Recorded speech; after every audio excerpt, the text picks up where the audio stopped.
Huion has a problem, but it's a good problem for us. The problem is that this pen is so good, and I'm not sure why anyone would spend more on the Pro version of their tablets right now and not just spring for this one. Now, I reviewed the 13-inch version of this tablet that came out over the summer. In fact, in my year-end wrap-up video, I ranked it number 2 on my list of overall favorite drawing tech of last year. And it's not that it's the best drawing tablet out there, but it's very, very good at a very, very good price point. So what Huion has done here with the Kamvas 16 is they've taken that 13-inch version and they've made it a little bit bigger, and they've included all of the great things that the 13 had as well. Huion has 2 product lines. They have their Kamvas line, which is what this is part of, and then they have their Kamvas Pro line. And usually with their Kamvas Pro line, they're throwing all those expensive, high-end features in there. And I think what's happening here is that lower end model, this model, is starting to rise up to the level of what you would expect in a pro level tablet. And that's a really good thing. So I've been using this for the past 2 weeks or so over my Christmas break as I've been working on some new videos. And so that's what I am working on in my drawing today. I made this little 3D render of my office in Blender. I'm going to be making a cartoon version of this as a background for an upcoming video project. This is an animated video that's going to be on my second channel. You're going to be seeing that very, very soon in the next week or so. Link in the description for my second channel if you want to subscribe there so you don't miss that video when it comes out. And I always have a drawing tablet of some kind on my main desk, the one that's right behind me here. It is usually a 16-inch pen display, just like this one, and I like to slide them under my monitor when I'm not drawing. And for the last several months, I have been using this, blah, blah, blah, blah, blah, the XP Pen Artist 16 Pro that I reviewed last summer. And before that, I had been using this, blah, blah, blah, blah, blah. This is the Huion Kamvas 16 Pro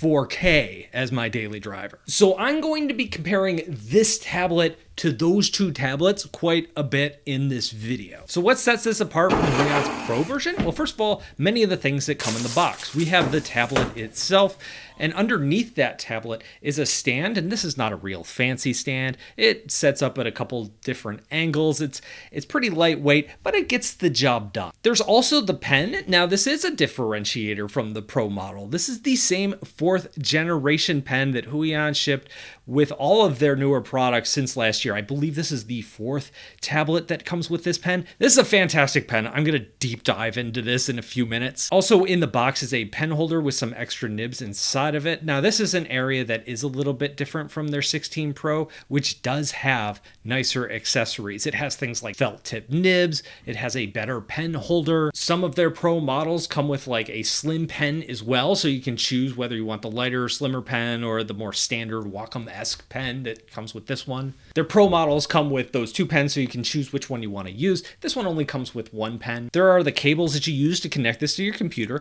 This does include a 3-in-1 cable, so if you are going to use an HDMI port and a USB port, you can use that cable. I connected this with a USB Type-C cable. When I took this out of the box, I was following the instructions to a T, which is usually what I do the first time I use it. I set it up the way they recommend, and then I start fiddling around with the settings a little bit and trying it my way. And this said that you should use the USB Type-C cable also with a power cable that actually plugs into the wall. It recommended using both of those, and so I did. I set it up. Now, one thing I immediately noticed is that some of the cables are kind of short here. The USB Type-C cable that it comes with is really short. It didn't really reach too far around the back of my computer. Now, if I was connecting this to a laptop, which I did with my Mac and some of these images here, it was fine. It's fine for that use. The power cable was also pretty short. So for example, if I just set it on my desk like I'm doing here and I try to get that power cable to reach over the back of my desk, it can't reach the floor when it's set up like this, which really reduces the amount of room that you can kind of maneuver and shift this around on your desk, which I do a lot of. Now, the good news is that power cable does come with an extender. Now, sometimes those extenders can be a problem and they reduce the amount of power that you can actually deliver to your tablet. I wasn't able to test whether this one did or not because this tablet has a feature that Huion hasn't really advertised too much, and that is I was able to use this tablet with just one USB Type-C cable. If your computer supports it, my Mac does, my desktop back there does. I use one USB Type-C cable plugged into the back of my computer, and it powers it and it runs it, and it's fantastic. The downside is I couldn't test whether that second cable there was affecting the power draw or not. So maybe you'll need that power cable, maybe you won't. Just be aware of that ahead of time. Now, another thing you're going to notice on this tablet are these shortcut keys. There's several of them along the side, and there's also these two little like scroll wheelie things, and I use the scroll wheels. One of them I think I had set for brush size. The other one I had to zoom in and out of my drawing there. And those are totally customizable, so you can set them up to do other things like scrolling or rotation or that sort of thing. The other keys, also totally customizable, and also Huion's gotten really good at making these kind of shortcut keys, so they're super clicky, they're tactile, they feel good when you're using them. I really like having shortcut keys directly on my tablet. That's a total preference. I know the Pro versions of most tablets do not come with shortcut keys. For example, the Pro version of the Huion tablet comes with a shortcut remote, and some people would prefer that. I like the keys. I like just having them there, but that's me. Everybody's a little bit different. What really makes me love this pen display is the screen itself. It's not like the highest end screen, but that's okay. It's good enough. First of all, this is a 1440p display. On previous low-end Huion devices, you got a 1080 screen, and that was one of the biggest downgrades between the Pro and the standard line. A 1080 screen at 16 inches means you're going to see some pixels. It's not going to be super crisp, but once you upgrade that screen to 1440p, which is what this is, it looks really good. And even though the Pro version of the Huion display is 4K, I don't think you necessarily need that many pixels. I mean, it's nice to have, but I think 1440p is good enough. And then of course, the last thing you have is this 4th generation pen, which Huion has just included here.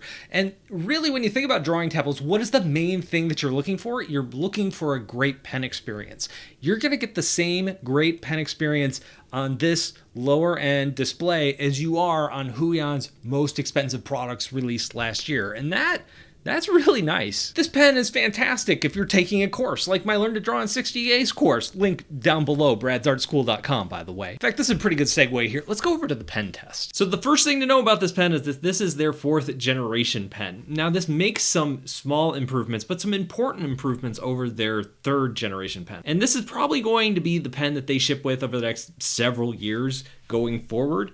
And in general, it does many of the things that the older pens do really well. For example, it holds pressure super well. The initial activation rate, which is how lightly you have to press, like right now I'm pressing very lightly, I get a very light line, add a little more pressure, get a darker line, that sort of thing this pen does really well, just like the old pen. I'm going to turn smoothing off and create a new layer here, and we're going to play around a little more, because some of the things that this does better than, say, the old pen are the slow angled line tests that I like to do. Now, oftentimes you will find a little bit of wobble on these pens, but what I'm seeing here is almost none, almost zero mechanical wave. I can detect it a tiny bit, but this is an area where this pen has improved. So no matter what level of pressure I use to draw, I'm still getting, you know, a nice smooth line, even with smoothing turned all the way off. Some of the other things that I like to look for are, I like to do a lot of hatch lines just to see how things look. And this is an area where oftentimes on a line, you'll see like a little check mark or something at the end of the line. I get a tiny bit of that when I move fast, but oftentimes the tapering on some of these ends looks really, really good. Exactly what I'm looking for in a pen while I'm drawing. So that's the main thing that I look for here. Is it going to hold pressure well as I'm drawing and not blow out anywhere? Can I hold it at a medium pressure point? Am I getting clean, slow angled lines? You know, all of the things that I look for in a pen. This is checking those boxes, and that is why I'm a huge fan of this and why I love to see Huion bringing this to their low-end, less expensive tablets. So after using this for a week and a half, almost 2 weeks, I think I'm probably going to go back to the XP pen, blah, blah, blah, blah, blah. However, I could totally use this as my go-to. There was really only one thing that would probably hold me back, and it's a stupid, stupid reason. And that is, I like the fold-out feet on the bottom of the XP Pen Pro. I just think it looks good, it's elegant, I like a good-looking desk setup, I like it clean, and this stand, even though it's fine, it's functional, it works well, it's solid, it's not gonna fall down on you, I think it looks ugly. And since my desk looks good, I want everything on my desk to look good. It's a stupid reason to stick with another tablet, but it is the reason that I'm probably going to do it. Now, if you're coming from like the Wacom ecosystem or even like Sense Labs, what they've been doing with their drivers is making them more user-friendly over time with more features. What I find is Huion's drivers do pretty much the same thing, but the user experience there is a little rougher around the edges. So for example, you can switch focus from like one monitor to the other monitor so you can use your pen to control things on a separate monitor. You could totally do that, but it's just a little bit more clunky than what, say, a Wacom experience might be. So even though you're getting pretty much the same quality of pen here, some of the other things that you might be used to from the Wacom ecosystem might just be a little bit more bumpy if you're changing up. Another thing worth noting is that 4K Huion display that I've been mentioning throughout this video. It's almost 4 years old. I didn't realize this, but I reviewed that in April of 2021. It is now January of 2025. It's also deeply discounted. It's only $500 some as of the time I'm recording this video, which means that I would not be surprised if in a few months or later this year, we see a new version of the Pro product that incorporates some of the features like that better pen into that. Plus, you're probably maybe going to get a touch screen. You know, you're probably going to get that higher res. You might get that better color calibration if that's something you need for your work, if you're dealing with photography or print design or something like that. So there are some other factors that are worth considering. However, I think for most designers and illustrators out there, you're not going to necessarily need those things. And now this low-end line is good enough where I'd say for most people, it's probably a better value than the Pro version. But what do you think? Let me know down below in the comments. Don't forget to check out my second channel. I'm going to be making a lot of changes around here this year. I got a video coming out next week where I explain what I'm going to be doing, probably shifting my focus away from this channel to my other channel. Anyway, more on that. I'm not totally going away, but there's probably going to be less here over the next year. So stay tuned for that. Thank you all for watching, and I'll talk to you in a couple of days.